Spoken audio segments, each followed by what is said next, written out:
জানিয়ে দেব সর্বশেষ update Bangla news. শুরুতেই থাকছে শিরোনাম। আইএফআইসি ব্যাংক থেকে সরানো হলো সালমানকে, নতুন পর্ষদ গঠন। সাবেক স্বরাষ্ট্রমন্ত্রী আইজিপির বিরুদ্ধে আবারও গণহত্যার অভিযোগ। ডায়মন্ড রলের এমডি দিলীপ আগরওয়ালা 3 দিনের রিমান্ড মঞ্জুর করেছেন আদালত। এতক্ষণ শুনছিলেন সংবাদ শিরোনাম, এখন থাকছে বিস্তারিত। আইএফআইসি ব্যাংক থেকে সরিয়ে দেওয়া হলো সাবেক প্রধানমন্ত্রী শেখ হাসিনার বেসরকারি শিল্প ও বিনিয়োগ বিষয়ক উপদেষ্টা সালমান এফ রহমানকে। তাকে সরিয়ে নতুন পর্ষদ গঠন করেছে বাংলাদেশ ব্যাংক। বুধবার বাংলাদেশ ব্যাংকের একাদশে পর্ষদ বাতিল ও একই আইনে নতুন স্বতন্ত্র পরিচালক নিয়োগ দেওয়া হয়েছে। বাংলাদেশ ব্যাংক সূত্রে এ তথ্য জানা গেছে। ন্যাশনাল ব্যাংকের সাবেক এমডি মেহমুদ হোসেনের নেতৃত্বে 6 সদস্যের বোর্ড গঠন করা হয়েছে। পর্ষদের অন্য সদস্যরা হলেন ন্যাশনাল ব্যাংকের সাবেক ব্যবস্থাপনা পরিচালক মোহাম্মদ মেহমুদ হোসেন, ন্যাশনাল ব্যাংকের সাবেক নির্বাহী পরিচালক এমদাদুল ইসলাম, ব্র্যাক বিশ্ববিদ্যালয়ের অর্থনীতি বিভাগের অধ্যাপক সাজ্জাদ জহির, চার্টার্ড অ্যাকাউন্টেন্ট কাজী মোহাম্মদ মাহবুব কাশেম, অর্থ মন্ত্রণালয়ের অর্থ বিভাগের অতিরিক্ত সচিব মোহাম্মদ গোলাম মোস্তফা ও অর্থ মন্ত্রণালয়ের অর্থ বিভাগের যুগ্ম সচিব মোহাম্মদ মঞ্জুরুল হক।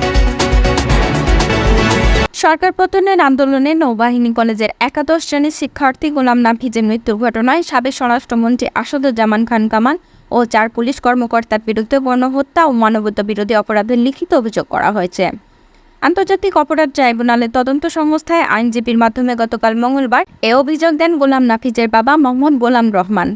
আজ বুধবার গণমাধ্যমকে তিনি কথা বলেন। অভিযোগ আনা 4 পুলিশ কর্মকর্তা হলেন পুলিশের সাবেক মহাপরিদর্শক চৌধুরী আব্দুল্লাহ আল মামুন, ঢাকা মহানগর পুলিশের সাবেক গোয়েন্দা প্রধান হারুন আর রশিদ, সাবেক যুগ্ম কমিশনার বিপ্লব কুমার সরকার ও তেজগাঁও থানা তখনকার ওসি মোহাম্মদ মহসিন। এছাড়া অজ্ঞাত পরিচয় পুলিশ সদস্য, স্থানীয় কমিশনার, আওয়ামী লীগ ও সহযোগী সংগঠনের 40 থেকে 50 নেতার বিরুদ্ধে অভিযোগ দেওয়া হয়েছে। জানতে চাইলে তদন্ত সংস্থার উপপরিচালক মোহাম্মদ আতাউর রহমান কালের কণ্ঠকে বলেন, মঙ্গলবার অভিযোগটি দেওয়ার পর তা কমপ্লেন্ট রেজিস্ট্রিভুক্ত করা হয়। সব মিলিয়ে তদন্ত সংস্থা 11টি অভিযোগ কমপ্লেন্ট রেজিস্ট্রিভুক্ত করেছে। 10টি অভিযোগ কোটা সংস্কার ও সরকার পতনের আন্দোলন কেন্দ্রিক। হাসপাতালে নিতে বাধা দেয়। আসামিরা পরস্পর যোগসাযোগে দেশব্যাপী গণহত্যা ও মানবতা বিরোধী অপরাধের অংশ হিসেবে আমার সন্তানকে হত্যা করে। সাবেক স্বরাষ্ট্রমন্ত্রী আসাদুজ্জামান খান কামালের ভূমিকা নিয়ে অভিযোগে বলা হয়েছে, তার নির্দেশ, অন্যান্য আসামিদের অনুমোদন ও সক্রিয় অংশগ্রহণে সুপরিকল্পিত গণহত্যা ও মানবতা বিরোধী অপরাধ সংগঠনের প্রেক্ষাপট ঘটেছে। গোলাম রহমান অভিযোগে বলেন, অন্তর্বর্তী সরকারের উপদেষ্টা সাখাওয়াত হোসেন এক সাক্ষাৎকারে বৈষম্য বিরোধী ছাত্র আন্দোলনের কর্মসূচিতে 1000 মৃতের সংখ্যা উল্লেখ করেছেন, যাতে প্রমাণ হয় আমার ছেলে নাফিজের হত্যা একটি সুপরিকল্পিত গণহত্যার অংশ। আন্তর্জাতিক অপরাধ ট্রাইব্যুনাল আইন 1973-এ 3-2, 3-2 গ বর্গীয় জ ও 4-1-2 ধারার অভিযোগের পক্ষে নিহত গোলাম নাফিজের বন্ধু, মামা সহ 5 জনকে সাক্ষী হিসেবে উল্লেখ করেছেন অভিযোগকারী গোলাম রহমান। একটি অভিযোগ 2013 সালে হেফাজতে ইসলামের কর্মসূচি কেন্দ্রিক। 10টি অভিযোগে সাবেক প্রধানমন্ত্রী শেখ হাসিনাকে আসামি করা হয়েছে। অভিযোগ তদন্তের বিষয়ে কর্মকর্তা বলেন, এখনও ট্রাইব্যুনাল পুনর্গঠন করা হয়নি, প্রসিকিউশনও পুনর্গঠন করতে হবে। তদন্ত সংস্থা পুনর্গঠনের কাজ চলছে, ফলে আপাতত আমরা অভিযোগ সংক্রান্ত নথি গ্রহণ ও পর্যালোচনা করছি। পুনর্গঠনের কাজ সম্পন্ন হলে মাঠ পর্যায়ে তদন্তে নামবে তদন্ত সংস্থা। গোলাম রহমানের অভিযোগে বলা হয়েছে, বৈষম্য বিরোধী ছাত্র আন্দোলনের কর্মসূচিতে যোগ দিতে গত 4 আগস্ট সকাল 11টায় গোলাম নাফিজ বাসা থেকে বের হয়ে যায়। এরপর বিকেল 3টায় নাফিজ তার মার সঙ্গে ফোনে কথা বলে। এরপর আর নাফিজের সঙ্গে যোগাযোগ করা সম্ভব হয়নি। এ অবস্থায় নাফিজকে খুঁজতে বের হন গোলাম রহমান, কিন্তু ফার্মগেট এলাকায় আন্দোলনকারীদের ওপর পুলিশকে গুলি করতে দেখে বিভিন্ন হাসপাতালে ছেলেকে খোঁজ করতে থাকেন। এদিকে রাত 12টার দিকে মানবজমিন পত্রিকায় দেখতে পান একটি রিস্কায় গুলিবিদ্ধ নাফিজের মৃতদেহ পড়ে আছে এবং বেশ কয়েকজন পুলিশ সদস্য তাকে ঘিরে আছে। পরে বিভিন্ন পত্রিকায় ছবি প্রকাশ হয়। পরে রাত 3টার দিকে শহীদ সোহরাওয়ার্দী মেডিকেল কলেজ হাসপাতালে ছেলের লাশ শনাক্ত করেন গোলাম রহমান। অভিযোগে তিনি বলেন, গুলিবিদ্ধ হওয়ার পর একজন রিক্সা চালক আমার সন্তানকে উদ্ধার করে নিকটস্থ হাসপাতালে নেওয়ার চেষ্টা করলে পুলিশ, স্থানীয় আওয়ামী লীগ ও যুবলীগের কর্মীরা তাকে বাধা দেন। আসামিরা পরস্পর যোগসাযোগে দেশব্যাপী গণহত্যা ও মানবতা বিরোধী অপরাধের অংশ হিসেবে আমার সন্তানকে হত্যা করে। সাবেক স্বরাষ্ট্রমন্ত্রী আসাদুজ্জামান খান কামালের ভূমিকা নিয়ে অভিযোগে বলা হয়েছে, তার নির্দেশ, অন্যান্য আসামিদের অনুমোদন ও সক্রিয় অংশগ্রহণে সুপরিকল্পিত গণহত্যা ও মানবতা বিরোধী অপরাধের সংগঠনের প্রেক্ষাপটে ঘটেছে। গোলাম রহমান অভিযোগে বলেন, অন্তর্বর্তী সরকারের উপদেষ্টা সাখাওয়াত হোসেন এক সাক্ষাৎকারে বৈষম্য বিরোধী ছাত্র আন্দোলনের কর্মসূচিতে 1000 মৃতের সংখ্যা উল্লেখ করেছেন, যাতে প্রমাণ হয় আমার ছেলে নাফিজের হত্যা একটি সুপরিকল্পিত গণহত্যার অংশ। বাড্ডা থানার হত্যা মামলায় ডায়মন্ড আনলিমিটেডের ব্যবস্থাপনা পরিচালক দিলীপ কুমার আগরওয়ালা 3 দিনের রিমান্ড মঞ্জুর করেছেন আদালত। বুধবার ঢাকার মেট্রোপলিটন ম্যাজিস্ট্রেট মেহেদী হাসান তার জামিন আবেদন নামঞ্জুর করে 3 দিনের রিমান্ড মঞ্জুর করেন। বৈষম্য বিরোধী ছাত্র আন্দোলন চলাকালে রাজধানীর বাড্ডায় ব্র্যাক বিশ্ববিদ্যালয়ের সামনে বিএনপির কর্মী হৃদয় আহমেদকে গুলি করে হত্যার ঘটনায় গত 22 আগস্ট মাদারীপুর জেলার শিবচর উপজেলায় BNP joint secretary Shahadat Hossain বাদী হয়ে বাড্ডা থানায় হত্যা মামলা করেন। মামলায় সাবেক প্রধানমন্ত্রী শেখ হাসিনা, তার বোন শেখ রেহানা, শেখ হাসিনার ছেলে সজীব ওয়াজেদ জয়সহ 161 জনকে আসামি করা হয়েছে। এই মামলায় গতকাল মঙ্গলবার তাকে গুলশান থেকে গ্রেপ্তার করে র্যাব 1। এরপর তাকে আজ ঢাকা সিএমএস আদালতে হাজির করে পুলিশ। মামলার সুষ্ঠু তদন্তের জন্য তাকে 7 দিনের রিমান্ডে নিতে আবেদন করেন মামলার তদন্তকারী কর্মকর্তা। অপরদিকে তার আইনজীবী রিমান্ড বাতিল ও জামিনের আবেদন করেন।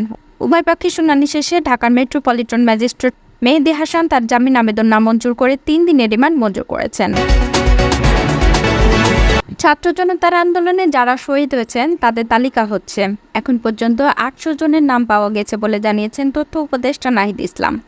বুধবার রাজধানীর মিরপুরে ছাত্র জনতার অভ্যুত্থানে নিহত কলেজ শিক্ষার্থী আহনাফের বাসায় গিয়ে পরিবারের সঙ্গে সাক্ষাৎকালে তিনি কথা বলেন। এ সময় তথ্য উপদেষ্টা শহীদ আহনাফের ছোট ভাই পড়াশোনার খোঁজখবর নেন। যে কোনো সময় যে কোনো প্রয়োজনে পরিবারের পাশে দাঁড়ানোর প্রতিশ্রুতি দেন। এ সময় বাসায় আহনাফের মা, ভাই, বোন ও খালা উপস্থিত ছিলেন। প্রসঙ্গত, শফিকুদ্দিন আহমেদ আহনাফ রাজধানীর বিএএফ সাইন কলেজের একাদশ শ্রেণীর শিক্ষার্থী ছিল। বৈষম্য বিরোধী ছাত্র আন্দোলন চলাকালে গত 4 আগস্ট মিরপুরে পুলিশের গুলিতে প্রাণ হারান তিনি। নাহিদ বলেন, শহীদদের দেশ মনে রাখবে। নাম না জানা অনেক ছাত্র জনতা এই আন্দোলনে শহীদ হয়েছেন, তাদের তালিকা করা হচ্ছে। এখন পর্যন্ত 800 জনের নাম পাওয়া গেছে। তিনি বলেন, ছাত্র জনতার রক্তের বিনিময়ে অর্জিত নতুন বাংলাদেশের দায়িত্ব গ্রহণ করতে হয়েছে। গণঅভ্যুত্থানে ছাত্ররা যেভাবে রাস্তায় নেমে এসেছিল, তাদের আত্মত্যাগের ফলে আজ আমরা নতুন স্বাধীন বাংলাদেশ পেয়েছি। নাহিদ আরও বলেন, খুব শীঘ্রই সব শহীদ পরিবারের সদস্যদের নিয়ে একটি স্মরণ সভা করা হবে। সেখানে আপনাদের উপস্থিতি কাম্য। শহীদদের জন্যই আমরা বেঁচে আছি, স্বাধীনভাবে প্রাণ খুলে কথা বলতে পারছি। বাংলাদেশ জুয়েলার্স অ্যাসোসিয়েশন থেকে বহিষ্কৃত এনামুল খান দোলন এবং দিলীপ কুমার আগরওয়ালার বিরুদ্ধে 5,000 কোটি টাকার একটি মানহানি মামলা করা হয়েছে। বাজুসের উপদেষ্টা রুহুল আমিন রাসেল মামলাটি দায়ের করেছেন। বুধবার দুপুরে মামলাটির বিষয়ে নিশ্চিত করেন অ্যাডভোকেট চৌধুরী গালিব রাকিব। তিনি বলেন, বাজুসের উপদেষ্টা রুহুল আমিন রাসেল এনামুল খান দোলন এবং দিলীপ কুমার আগরওয়ালার বিরুদ্ধে বুধবার আদালতে মানহানির মামলা দায়ের করেন। মামলার এজাহারে বলা হয়, এনামুল খান দোলন এবং দিলীপ কুমার আগরওয়ালা বাজুসের বর্তমান কমিটিকে বাইরে অবৈধ বলে প্রচারণা চালিয়েছে। এছাড়া বাংলাদেশ সরকার স্বর্ণ ব্যবসায়ীদের কাছ থেকে যে ভ্যাট পায় তা সরকারের সাথে আলোচনা করে যেন কমানো হয়, সেজন্য কমিটিকে তারা দুইজন বারবার চাপ প্রয়োগ করছিলেন। অন্যদিকে সরকার যেন নির্ধারিত ভ্যাট পায় সে লক্ষ্যে কাজ করে বর্তমান কমিটি। এতে করে দোলন ও দিলীপ ক্ষিপ্ত হয়ে বর্তমান কমিটির বিরুদ্ধে বিভিন্ন কুৎসামূলক রটনা চালাতে থাকে, কখনো লিফটের মাধ্যমে বা কখনো বিভিন্ন মিডিয়াকে ব্যবহার করে। অ্যাডভোকেট চৌধুরী গালিব রাকিব জানান, লাগাতার অপপ্রচার চালানোর দায়ে বুধবার এনামুল খান দোলন এবং দিলীপ কুমার আগরওয়ালার বিরুদ্ধে 5,000 কোটি টাকার মানহানির মামলা করা হয়। এই মামলা দায়েরের পর আদালত আসামিদের হাজির হওয়ার নির্দেশ দিয়েছেন।